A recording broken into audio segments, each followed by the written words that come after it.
आलात योग्य ठिकाणी आलात. थंबनेलवरून तुम्हाला आजच्या व्हिडिओचा विषय काय याचा अंदाज आलाच असेल. तर मूळ विषयाला हात घालण्याबद्दल सर्वात पहिले सार्थक सरांचे आभार की त्यांनी यूट्यूबवरती माझ्या एका व्हिडिओ खाली कमेंट केली होती की बारच्या टाईप संदर्भात कमेंट केली होती. तर मी त्यावरती व्हिडिओ बनवलेला आहे. हा तुम्ही व्हिडिओ बघितला नसेल तर व्हिडिओची लिंक मी डिस्क्रिप्शन बॉक्समध्ये टाकून देतो. तुम्ही तो व्हिडिओ बघून घ्या की बारचे टाईप काय काय असतात रेनफोर्समध्ये, कोणकोणते बार यूज केले जातात, त्याचे प्रॉपर्टी काय असतात. पण आता त्यावर मला एक आठवलं की असंही क्वेश्चन पडू शकतो कोणाला की नक्की आपण बारच का वापरतो, कॉन्क्रीटसोबत बारच का यूज केला जातो. तर त्यामुळे मी आता हा व्हिडिओ बनवायला घेतोय की आपण स्टील बार का यूज करतो कॉन्क्रीटमध्ये, आणि जे काही बारवरती नंबर दिलेले असतात, बारवरती जे काही साईन असतात त्याचा अर्थ काय, ह्या संदर्भात मी आजचा व्हिडिओ तयार करतोय. तुम्हाला कधी असा प्रश्न पडलाय कॉन्क्रीट तर खूप स्ट्रॉंग असतो, मग त्यात स्टील बार टाकण्याची गरज काय आणि मग स्टील बारच का. चला पुढच्या काही मिनिटात आपण समजून घेऊ. एक जाहिरात येत होती कॉम्प्रेसिव्ह स्ट्रेंथ सिमेंट. कॉन्क्रीट हे कॉम्प्रेशनसाठी स्ट्रॉंग आहे, पण आपलं जे स्ट्रक्चर असेल तिला टेन्शन पण असणार आहे. म्हणजे आपलं जे कॉन्क्रीट आहे ते कॉम्प्रेशनसाठी स्ट्रॉंग आहे, टेन्शनसाठी स्ट्रॉंग नाही.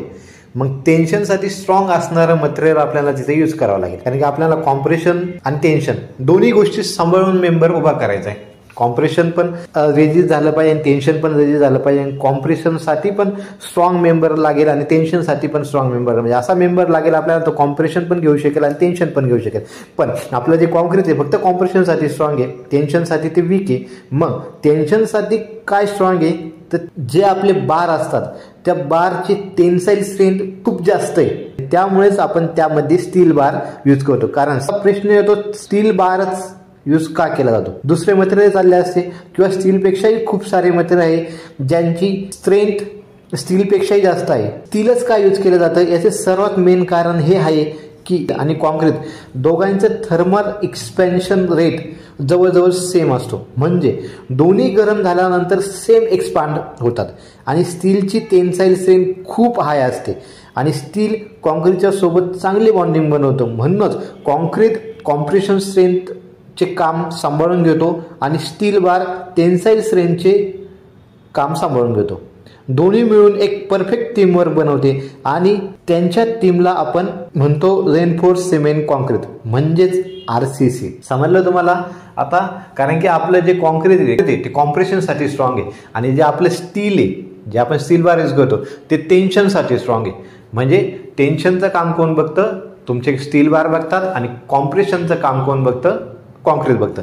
दोन्ही एकमेकांसाठी पूरक आहे, दोन्ही एकमेकांसाठी गरजेचे. ताई आपण एक बारचा तुकडा घेऊ आणि त्या बारच्या तुकड्यावरती काय काय गोष्टी लिहिलेल्या असतात, काय काय असतात, कारण त्या पार्टला काय म्हणतात किंवा कोणता काय लिहिलं असं आपण ते बघू. हा बारचा तुकडा दिसतोय तुम्हाला त्या स्क्रीनवरती, इथे जे लिहिलेलं असं 1 नंबरला हे त्या कंपनीचं नाव आहे, ज्या कंपनीनं हा बार बनवलेला आहे त्या कंपनीचं नाव इथे मेन्शन केलेलं आहे. त्यानंतर इथं पुढे दिसतंय तुम्हाला TMT असेल, HYSD असेल, TMX असेल.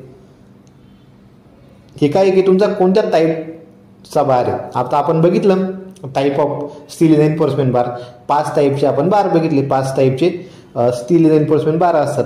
त्यापैकी हा कोणत्या कॅटेगरीमध्ये येतो तिथे तर लिहिलेलं आहे. त्याच्यानंतर पुढे दिलेले आहे त्याची ग्रेड ऑफ स्टील दिलेलं असतं. ग्रेड ऑफ स्टील जसं Fe415, Fe415D आहे, Fe500 आहे, Fe500D आहे, Fe550 आहे, Fe550D आहे. म्हणजे इथे ग्रेड ऑफ स्टील दिलेलं आहे. या ग्रेड ऑफ स्टीलमध्ये हा जो Fe म्हणजे काय असतो, आयर्न, आणि हा जो पुढची व्हॅल्यू असते ती 415 असेल, 500 असेल, 550 असेल, ही जी पुढची व्हॅल्यू दिसते ही काय त्याची इल्ड स्ट्रेंथ आहे न्यूटन पर mm² साठी. म्हणजे 415 असेल तर 415 न्यूटन पर mm² त्याची इल्ड स्ट्रेंथ आहे, 500 असेल 500 न्यूटन पर mm² त्याची इल्ड स्ट्रेंथ आहे. हा जो डी असतो काही काही ठिकाणी बारमध्ये हा डी पण असतो, डी म्हणजे त्याची डक्टिलिटी आहे, हा डक्टिलिटीसाठी यूज केला जातो. त्यानंतर इथे दिसतंय तुम्हाला 6 mm, 8 mm, 10 mm, 12 mm इथं दिलं असतं. हा डाया ऑफ बार आहे की किती mm चा बार वापरला जातो. इथे दिलेलं आहे ISI मार्क दिलेले. ह्या लाईन दिसतंय तुम्हाला, ह्या लाईनला रिप्स म्हणत्या आणि हे असतं याला लक्स म्हणत्या. बघूया इथे मंद आभारी आहे. पुढचा व्हिडिओ कोणत्या विषयावर हवा ही कमेंट तुमची, पुढचा व्हिडिओ त्याच विषयावर घेण्याची जबाबदारी आमची. तुम्ही इथपर्यंत थांबला होता म्हणजे हा व्हिडिओ तुमच्या फायद्याचा तयार झाला यात ती मात्र शंका नाही. एक आपुलकीचा प्रश्न, कमेंट केली का? केली नसेल तर लगेच कमेंट करा की पुढचा व्हिडिओ तुम्हाला कोणत्या विषयावर हवा ते. विषय किती सोपा असो, अवघड असो, साहित्य रिलेटेड असो, सिव्हिल इंजिनिअरिंग किंवा डिप्लोमा पुस्तकातील एखादी अवघड कन्सेप्ट असो, 10वी-12वीच्या पुस्तकातील एखादी कन्सेप्ट असो, तुम्ही स्पर्धा परीक्षा करताय त्या रिलेटेड एखादा सब्जेक्ट असो, टॉपिक असो, सिव्हिल सॉफ्टवेअरच्या रिलेटेड किंवा मायक्रोसॉफ्ट ऑफिस रिलेटेड काय असो, जसे की एक्सेल, वर्ड, पीपीटी रिलेटेड, सामाजिक असो, राजकीय असो, धार्मिक असो, बिंदास कमेंट करा. पुढचा व्हिडिओ आपण तोच घेण्याचा प्रयत्न करू. बॉस टेन्शन मत लो, बिंदास कमेंट करो.